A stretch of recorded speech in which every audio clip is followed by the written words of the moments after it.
Olá pessoal, boa tarde. A gente vai continuar nossa aula falando sobre um pouquinho de proporção. A gente já viu a regra de 3, né? Grandezas diretas e inversamente proporcionais. E hoje eu vou dar um foco maior nessas grandezas inversamente proporcionais. Eu vou fazer só uma retomada conceitual antes de passar a atividade. Então, na aula de hoje vamos falar sobre grandezas inversamente proporcionais. Mas antes, você sabe o que é uma grandeza? E aí, você sabe o que é uma grandeza?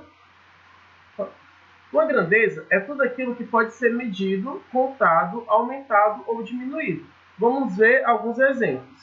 Então aqui a gente tem exemplos de grandezas. O comprimento, a área, o volume, a massa, tudo isso são exemplos de grandezas, tá certo? É tudo que pode ser medido. Existe alguma relação? Existem algumas grandezas que não possuem nenhuma relação entre si, ou seja, elas não dependem uma da outra. Mas aí, que grandeza é essa que não tem relação entre si?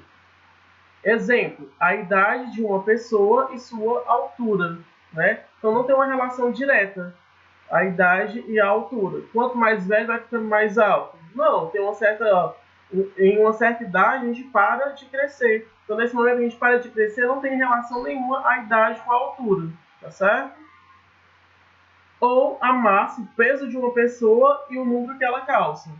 Exemplo, a pessoa pode pesar 150 quilos, mas o número que ela calça pode ser pequeno. Ou ela pode ser magra e ter um pé muito grande, o número que ela calça ser maior. Não tem uma relação direta, correto? Legal. E o que acontece com as grandezas que possuem uma relação de proporcionalidade entre si? Quando são proporcionais, podemos classificá-las em diretamente ou inversamente proporcionais. Então veja, isso eu já falei para vocês. As grandezas diretamente proporcionais são aquelas, né, que elas têm uma relação direta. Se uma aumenta, a outra aumenta. Se uma diminui, a outra diminui. Já as inversamente proporcionais, quando uma aumenta, a outra diminui. Ou se ela diminui, outra aumenta, tá certo? Então aí são as grandezas. Suponha que uma doceira faz 25 docinhos em 10 minutos. Se ela manter o mesmo ritmo de produção, em 20 minutos ela fará 50 docinhos. Observe. 25 docinhos em 10 minutos. 50 docinhos, 20 minutos. 75, 30 minutos. Veja que quanto mais aumenta o tempo, mais aumenta a quantidade de docinhos que ela produz. Então essa grandeza é uma grandeza direta, né? Agora imagine que um produtor rural tem uma produção anual de frangos de cerca de 18 toneladas. Em 6 meses ele terá apenas 9 toneladas. Então veja, estou aqui, 18 meses, ou melhor, em 12 meses, 18 toneladas. 6 meses, 9 toneladas. 2 meses, 3 toneladas. Aqui eu estou diminuindo o número de meses, também diminuo a quantidade de produção de frango, né? Então aqui também diretamente proporcional. Você observou que no exemplo da produção do frango, quanto menor o tempo em meses, menor será a quantidade de toneladas de frango produzida? Sim. O que isso quer dizer? Dizemos que duas grandezas são diretamente proporcionais quando, ao aumentarmos uma, a outra também aumenta, e ao diminuirmos uma, a outra também diminui. Outros exemplos de grandezas diretamente proporcionais: a quantidade de fotocópias em uma gráfica e o tempo necessário, distância em quilômetros e os litros de combustíveis necessários para percorrê-los. Mas há grandezas que possuem na dependência inversa.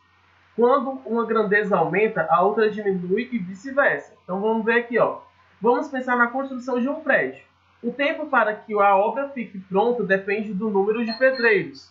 Quanto mais pessoas trabalhando, menos tempo vai levar para a conclusão da obra. Então veja, se eu tenho um pedreiro, demora 20 dias. Se eu tiver dois que trabalham na mesma proporção, demorará 10. Se eu tenho 4 pedreiros, demorará apenas 5 dias. Então veja, né? Essa é uma grandeza inversa. Estou aumentando uma e a outra está diminuindo. E o que acontece quando isso ocorre? Dizemos que são grandezas inversamente proporcionais. Suponha agora que um carro faz um percurso em 40 minutos, numa velocidade de 100 km por hora. Se a velocidade fosse de apenas 80 km por hora, o mesmo percurso seria feito em 50 minutos. Então aqui, o tempo a velocidade em quilômetros diminuiu, né, passou de 100 para 80, então ele está indo mais devagar. Então o tempo aumentou. Ao invés de ele pegar 40 minutos, ele vai pegar 50 minutos. Aqui também são outros exemplos, né? Então, duas grandezas que são inversamente proporcionais quando, ao aumentarmos uma, a outra diminui. E ao diminuirmos uma, a outra aumenta. Você consegue imaginar outras situações em que as grandezas são inversamente proporcionais?